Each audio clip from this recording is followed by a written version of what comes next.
Good morning, students. How are you all? This is Ruchika Sharma, your geography teacher, welcoming you all to the new video lesson of geography. I hope you all are keeping yourself healthy, you are eating healthy, you are living healthy. Just stay healthy.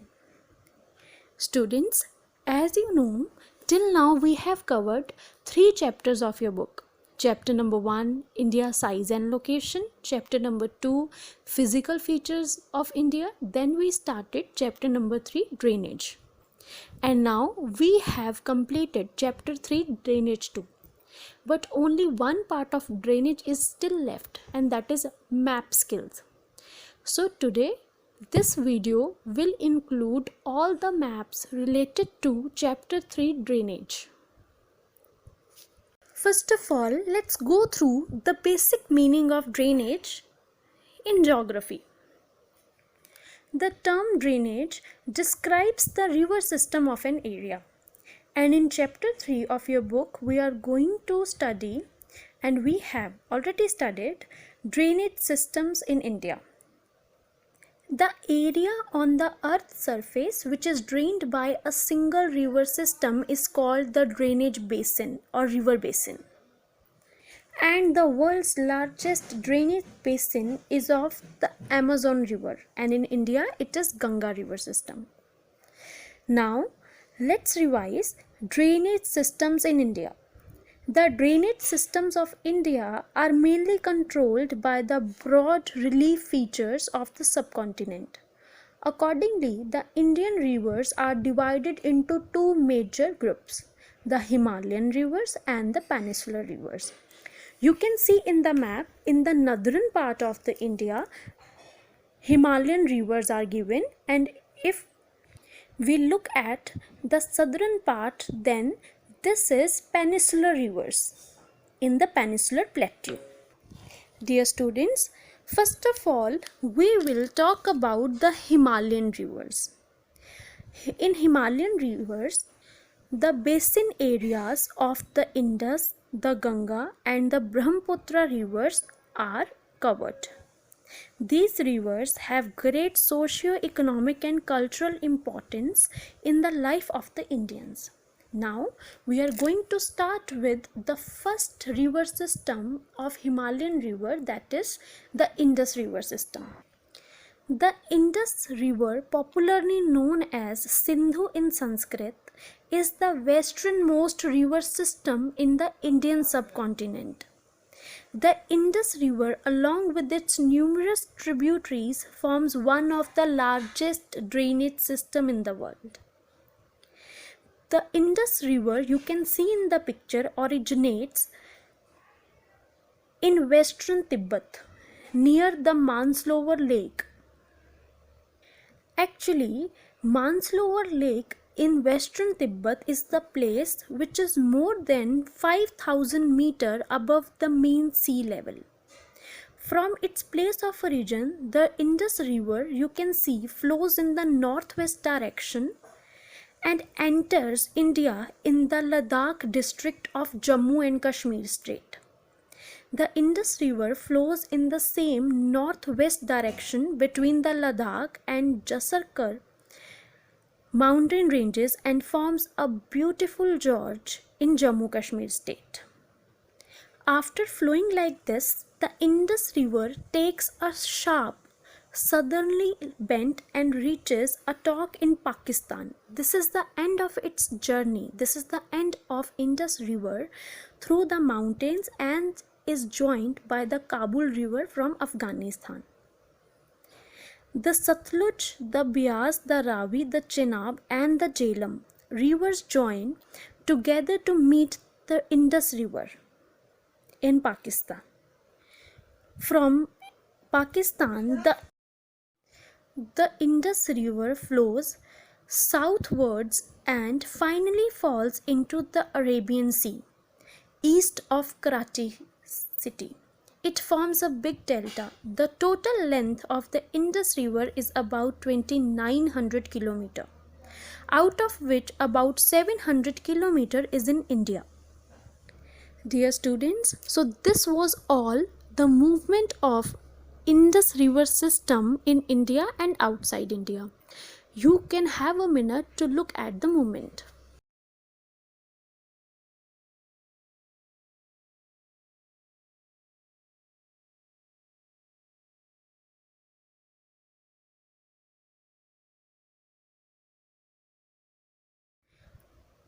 After the Indus River system, the next river system among Himalayan rivers that we are going to see is the Ganga River system. The map of Ganga River system is given in the picture. The Ganga River, along with its numerous tributaries, forms the largest river basin in India. This is what I have already told you. This is the Ganga River system, which drains about 25% of the total area of our country. You can see in the picture the total area of the Ganga River basin is shared by Uttarakhand, Uttar Pradesh, Himachal Pradesh, Haryana, Delhi, Rajasthan, Bihar, Jharkhand, West Bengal, Madhya Pradesh and Chhattisgarh. Now let's see from where does the Ganga River originate. Now let's discuss the movement of Ganga River into deeper sense. You can see from this picture now, the Ganga River originates as Bhagirathi River from the Gangotri Glacier in Uttarkashi district of Uttarakhand. So Uttarakhand is the state from where the Ganga River originates. The Alaknanda River joins the Bhagirathi River at Devparag. So at Devparag, Alaknanda and Bhagirathi joins and forms Ganga River. At Haridwar, after Devparag, the Ganga River emerges from the mountains and enters the plain areas. During the journey of the Ganga River, it is joined by a number of tributaries from the Himalaya rivers in the north and peninsular uplands in the south. Yamuna, the most important tributary of the Ganga River, rises from the Yamunotri Glacier in the Himalayas. Actually, the Yamuna River, being the most important tributary of Ganga, runs almost parallel to the Ganga River before joining it at Prague, Allahabad in Uttar Pradesh. And from Allahabad onwards, the Ganga River, along with its tributaries from the north and from the peninsular uplands, flow eastwards in West Bengal. This is the vertex or the northernmost point of the Ganga River delta. From here onwards, the Ganga River is bifurcated into a number of distributaries. It is distributed into Hooghly in West Bengal and Padma in Bangladesh. Actually, this is the river Ganga which is called Padma in Bangladesh. And after flowing in Bangladesh, Ganga River is joined by the Brahmaputra River. And finally, it gets entered into the Bay of Bengal. So this was all about the movement of Ganga River originating from Uttarakhand as Bhagirathi River to Padma Meghna in Bangladesh and finally getting joined with Brahmaputra River in Bangladesh and fallen into Bay of Bengal. You can have a moment to look at the movement.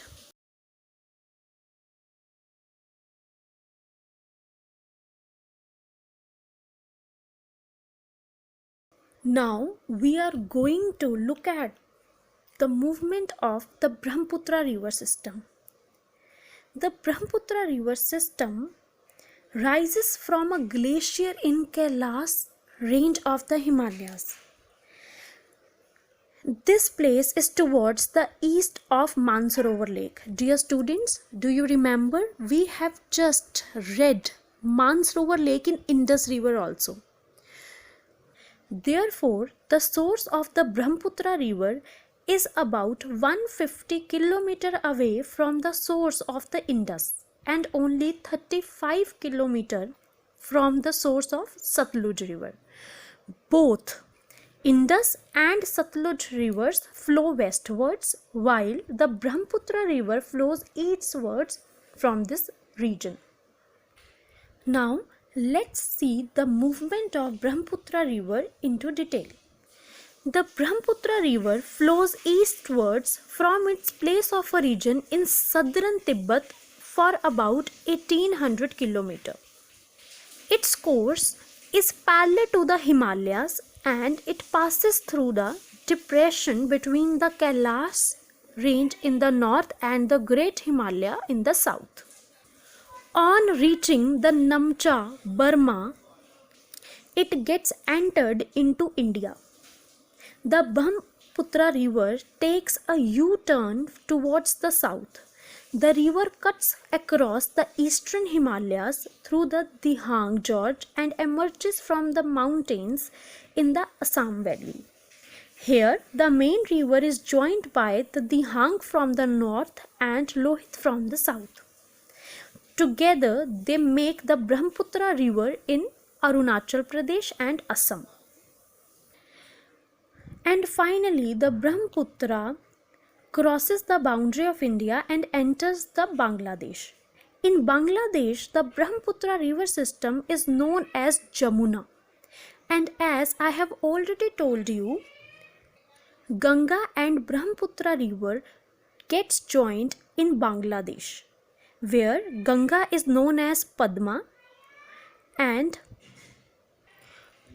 Padma Meghna and Jamuna is the name of Brahmaputra river.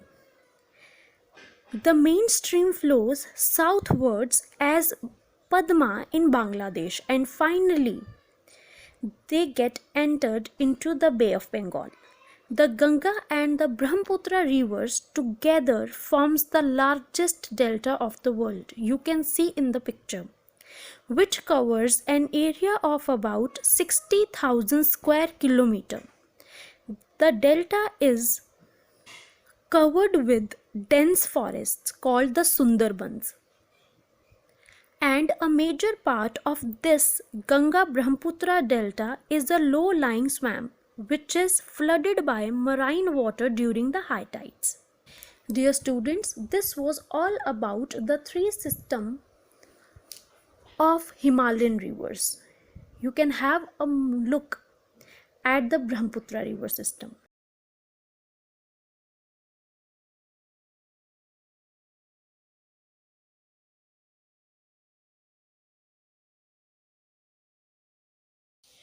So dear students, today we have learnt the map work of Himalayan rivers of India, in which we have studied the three river systems of India: the Indus river system, the Ganga river system and the Brahmaputra river system, out of which the Indus and Brahmaputra river system has got originated from Mansarovar Lake in Tibet, while Ganga river originates at Uttarkashi as Bhagirathi river. While both Ganga and Brahmaputra river flows into Bay of Bengal, it is only Indus river that flows westwards and flows into Arabian Sea from Pakistan. That's it for today. Tomorrow we will read and learn map work of peninsular rivers as well as Indian lakes. Be ready. Till then, keep hard working, keep studying, keep it in touch. Thank you so much.